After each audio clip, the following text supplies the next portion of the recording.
Please be seated.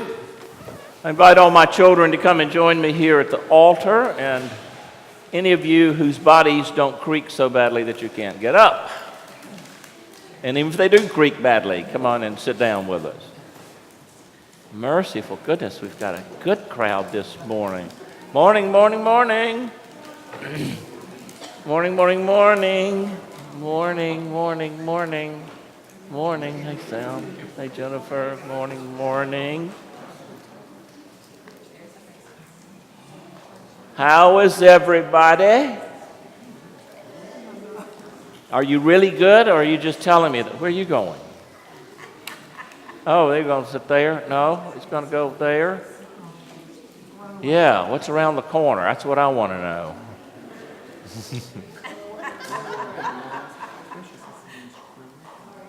It's okay. Come on up here and sit with him. That was good. So let's start all over again. Good morning, everybody. It's good to see you all. Have you had a great week? What's one special thing that happened to you this week that I need to know about? You had good family time? Ooh, that's always nice, isn't it? To have good family time. Hey, Father Rick wants to do something with you today. I want to teach you a song, okay? Are you ready to sing? Everybody stand up, please.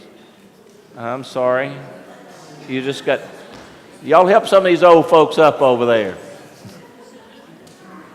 Y'all okay over there on the end, or are you still struggling? All right. Let's get our voices. Y'all like to sing? Yes. Do you? I mean, really like to sing? Sam, do you like to sing? No, not really, but you're going to sing anyway, right? Of course you are. Okay. Do, re, mi, fa. Warming up. So, la, ti, do. Y'all come on up. Okay, here we go. Do, re, mi, fa, sol, la, ti, do. All right, this is an do, a deer, a fee. No, we don't do that.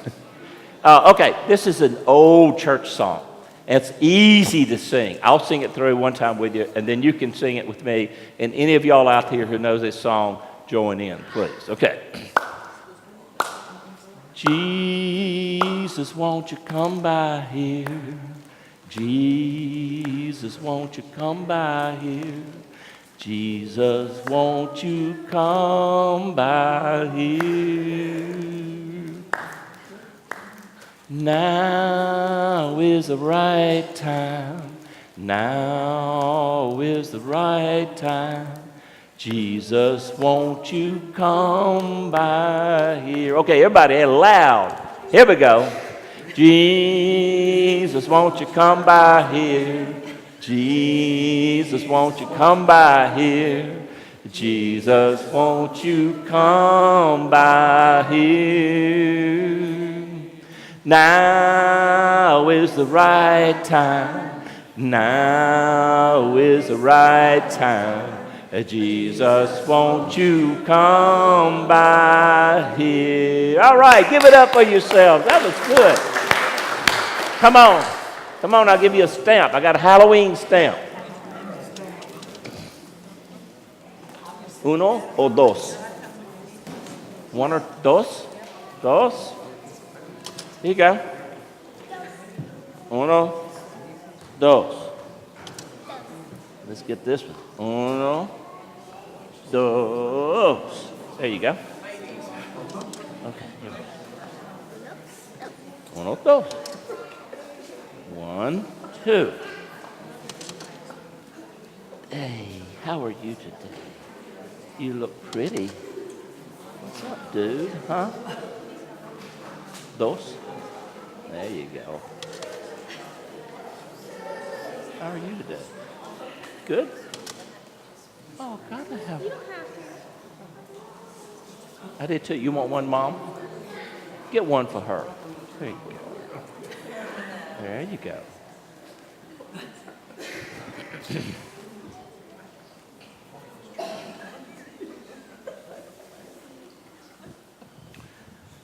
One of the things I particularly like about this worship space is the rose window, what's called the rose window. And when I'm here, I always focus on that dove coming down.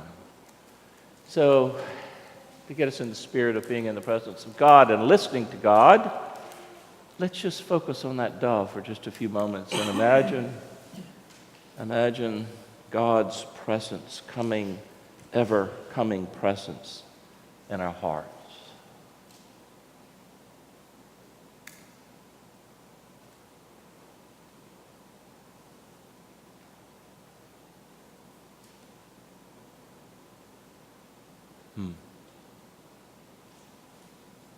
Amen. So, I see you all got yourself a new associate rector already. Did y'all notice that on the front? Huh? The Reverend Rick Putwell. Did y'all notice that? Somebody had to point it out to me. I didn't pay any attention to it. The Reverend Rick Putwell. Now, either y'all have got yourself another priest already, and I don't know about that, or that was our dear friend Kathy's way of wishing me goodbye. In other words, instead of goodbye, Putwell. I thought that was kind of cute. Several years ago, gosh, more years than I like to think, my youngest daughter, Carly, was graduating from elementary school. Now, David, when you and I went to elementary school, we didn't have any graduation. We just went on, right? We just went on. Well, they had a graduation. And a part of the graduation was that they were going to have a little talent show. So Carly loves to do that kind of thing. She said, Dad, will you accompany me on the guitar and we'll do a piece, we'll sing a piece for them. Or I'll sing and you play the guitar. I said, sure, I'd be glad to. What do you want to do? Well, it just so happened she chose one of my favorite musicians, singers, and one of my favorite songs from that singer. Sarah McLachlan, y'all know Sarah McLachlan? She's just wonderful. And one of my favorite pieces of hers is Will You Remember Me? Do you know that song? Will you remember me? No, I will remember you. Will you remember me? Don't let this life pass you by. Weep not for the memories. Weep not for the memories.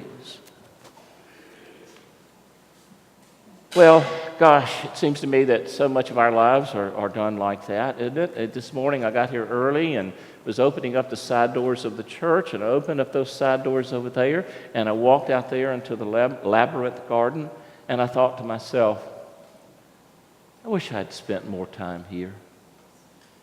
You know? A fellow came to me this week, and he was telling me goodbye, and he says, you know, I just really wish we had spent more time together. I don't know how it is with you, but when I come back from a vacation, there's always a kind of bittersweetness about that, you know, whenever you're leaving the beach or you're leaving the mountains or you're leaving family someplace else, and there's always a jillion things that come to mind that, gosh, I just wish I had done that. I wish I had taken the time to do that. It occurs to me that in the spiritual walk, in the spiritual journey, on the spiritual path, living the spiritual life, there are certainly many occasions in which we do weep for the memories. And this, my parting homily to you, I've just got 2 or 3 things I want to say to you about the spiritual path and about something that I think we can all do so that we don't weep for the memories. You know, that just reminds me of something. When my mother died, and she died rather suddenly and rather young, one of the things she said is, I just can't find peace. I just can't find peace. Weep not for the memories. Well, here's what I want to give you as a little bit of a thought. First of all, I just want you to try to follow Jesus. I mean, just try to follow Jesus, you know? Just do the best that we possibly can. So, Rick, are you a Christian? Well, tell you what, I'm just trying to follow Jesus. Now, okay, that sounds real good, Father Rick, but what does that mean? What must I do to follow Jesus? Well, he told us today in the gospel lesson, very simply, very straightforward. He said, look, here's the greatest commandment. Love the Lord your God with all your heart and with all your soul and with all your mind. That means every bit of you, every second of the day. Love the Lord your God with all your heart and with all your soul and with all your mind. And the second is like unto it. Love one another. Love your neighbor as yourself. So we can take that and flip that around. If I'm not loving the Lord my God with all my soul and with all my might and all my mind, and I'm not loving my neighbor as myself, I'm not following Jesus. I can't claim to be a Jesus follower. And I don't want to weep for that memory for not loving God and not loving neighbor, and I don't want any of us to weep for that. I want us to focus ourselves on being devoted to the Christ. Follow Jesus and be devoted to the Christ. Devotion to the Christ involves the practice of what I call contemplative faith. Now, I've talked to you a lot about the contemplative life. I've talked to you a lot about contemplative prayer. And today I'm going to give you a little spiel on contemplative faith. What is that? The first thing that we must break apart is that word faith. What does it mean to have faith? I mean, you've heard it said so many times that, well, why did my dog die? When I prayed to God because I wanted my dog to live. And what does someone say to you? You didn't have enough faith, right? Yeah, exactly, Tom. That's exactly how I feel about that. You didn't have enough faith. Okay, how much is enough? What's the equation here? Let's look at faith and define it differently. Faith is not knowing, yet knowing. Get your mind around that. Faith is not knowing, yet knowing. If you've ever had the mystical experience of God, you know exactly what I'm talking about. What was it? What just happened to me? I don't know what just happened to me. Oh, yeah, I do. I know exactly what just happened to me. So faith. And then what is contemplative faith? Contemplative faith is listening to the universe, listening to God, which neither the universe nor God do you know, yet you do know. Sounds like a Zen haiku, but it's exactly right. It's contemplative faith. It's listening to the universe, listening to God, whom you don't know, but you really do know. So there I am last Tuesday morning walking down the street for my morning walk, and I was listening to some stuff on my headphones, and I was listening to another Sarah McLachlan piece, Angel, you might know it. And a voice came to me. Rick, you can go home now. You can go home now. And so powerful was that experience, that mystical experience, that I was driven to tears. And people probably thought I was an idiot walking down the road listening to music and crying. Because all those years of wandering, all of a sudden I knew what home was. And it's not a house. And it's not my dogs. It's not even my family. It's not my friends. You know what I'm talking about, don't you? Real home.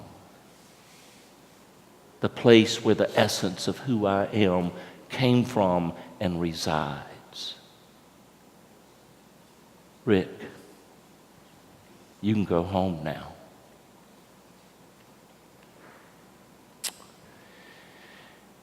So I was talking to my spiritual director not long ago in the same kind of way about these sorts of things, and I was trying to make the decision about what to do about my vocation and what have you, and one of the things that she said to me was, once you know, now remember, faith is not knowing but knowing, but once you know, once you've listened to the universe and you know what's next, don't ask why and don't ask how. Just take the next step.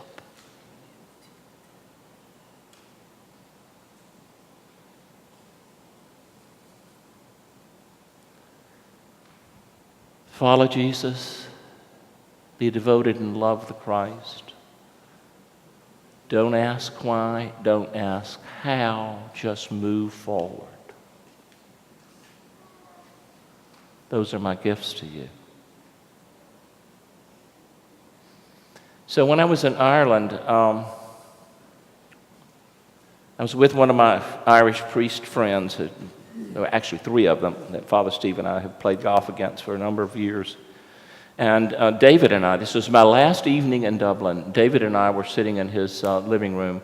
And you know, when you get two priests together, they're going to always talk about priest stuff, right? So he was telling me a story. He said, when I was a young priest, I had a mentor priest. And one day the mentor priest called me in and says, well, David, do you know what it means to be a priest? He said, what? Yeah, I hope I do. I think I do. I provide the sacraments. I visit the sick. I care for the poor. I preach the good news. And his mentor said, that's all and good and true. But to my way of thinking, being a priest and the job of a priest is to pull back the curtains that separate the holy and the profane. For your people, constantly be pulling back the curtains that separate the sacred and the profane. But lose yourself in the folds of the curtain. I talk about that in terms of windows and portals. My job, or one way of looking at my job and Father Steve's job, is that we're window openers and door openers. Let me show you a window.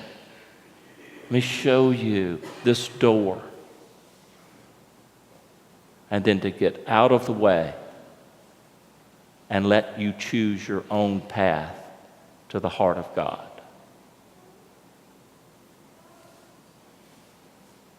It's time for me to get out of the way and let you choose your own path to God. I will remember you. Will you remember me? Don't let your life pass you by.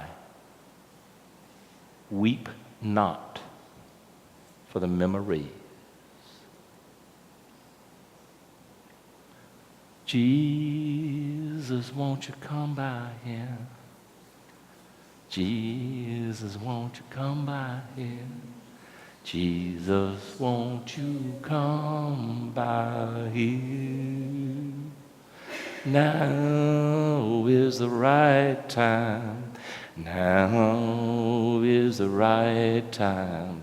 Jesus, won't you come by here? One more time.